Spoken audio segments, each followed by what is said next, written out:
há 23 anos atrás, eu frequentava outra denominação, mas eu sempre buscava um sentido para a vida. Eu sempre buscava a presença de Deus, entender por que eu estava nessa terra e o que aconteceria comigo depois. Foi aí que eu estava numa fase budista, porque eu já tinha passado por outras fases religiosas. Mas na minha fase budista eu decidi que eu iria para a Índia, para o Tibete. Nesse momento, quando eu estava me dirigindo a uma agência de turismo para comprar a passagem, eu passei por uma igreja e fiz uma breve oração e pensei assim: na Índia não tem Jesus. Quando eu parei no próximo semáforo, veio um aleijado na minha direção e ele era muito doente. Ele, além de não ter os 2 braços, ele não tinha as 2 pernas e era uma figura muito diferente.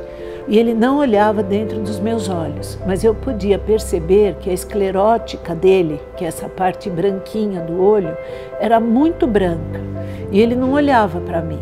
Aquela imagem me deixou assim de forma muito constrangida. Eu logo peguei um dinheiro, entreguei para ele e ele, com toda a dificuldade pela sua condição física, ele conseguiu tirar um pequenino livro da sua bolsinha e me entregou, que estava escrito assim: buscai ao Senhor enquanto se pode achar, invocai-o enquanto está perto.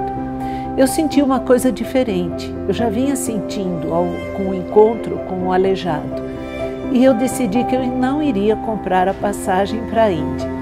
Naquele dia eu encontrei a minha psicóloga. Eu não sabia que ela era adventista, mas eu sabia que ela orava por mim. Mas naquele dia, quando eu contei a história, ela perguntou para mim se eu gostaria de estudar a Bíblia, que ela não deveria falar sobre isso num setting terapêutico, mas ela achava que aquela pessoa teria sido um anjo. E no dia seguinte eu já fui para a igreja adventista que eu frequento até hoje, e quando eu entrei no culto, tocava uma música muito linda chamada O Senhor Está Aqui. E eu tinha certeza que o Senhor estava lá. E eu me senti muito acolhida pelas pessoas. O sermão tinha sido dirigido para mim. As pessoas que me abraçavam eram muito doces, eram muito acolhedoras. E eu decidi voltar à tarde, porque teria uma palestra sobre profecias. Uma senhora sentou ao meu lado, perguntou meu nome, me acolheu de uma forma também muito doce e chamou um dos diáconos para que me desse um dos livros importantes da igreja naquela época, chamado As Profecias do Apocalipse e o Terceiro Milênio, do Alejandro Bullion, o qual eu li das 19 a 1h da manhã, inteirinho. E quando eu fechei o livro, eu pensei, eu nunca li uma coisa tão lógica na minha vida. Acho que era o que eu buscava há tanto tempo. E foi assim que tudo começou. Minha mãe, com 80 anos, ela resolveu estudar a Bíblia com a mesma obreira que me deu aula. E depois de 2 anos de estudo, com 80 anos, mamãe se batizou. Papai se batizou com 90 anos. Os 2 já são falecidos, mas eu sei que vou reencontrá-los no céu.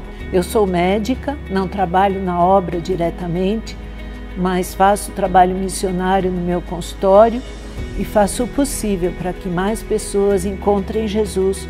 Deus é um Deus maravilhoso. O Espírito Santo, ele trabalha de forma individual. Ele sabia que para me converter teria que ser por meio de livros, porque eu adoro estudar, eu gosto demais de ler. E vieram 2 livrinhos. Um livrinho que talvez um anjo tenha me entregado, muito pequenininho. E depois um livro muito maravilhoso que é sobre as profecias do Apocalipse. Nós temos que ter isso em mente, que o Espírito Santo é que faz a obra, ele que atua individualmente nas pessoas. E a nossa missão qual é? É a missão de servir de ponte entre o Espírito Santo e as pessoas que vão ser acolhidas e escolhidas para conhecerem a Jesus. Pode ser por meio de uma música, de uma palavra, até de uma receita de doce, mas sempre com muito amor e carinho. É assim que o Espírito Santo atua. Comigo, provavelmente foi por meio da intercessão que a minha psicóloga fazia por mim. Eu nem sabia que ela era adventista, mas eu sentia muito amor e eu tinha certeza que a sabedoria dela vinha do céu. E é assim que nós devemos ser. Nós temos que ser luz do mundo e representar o céu para essa humanidade que está tão sofrida agora.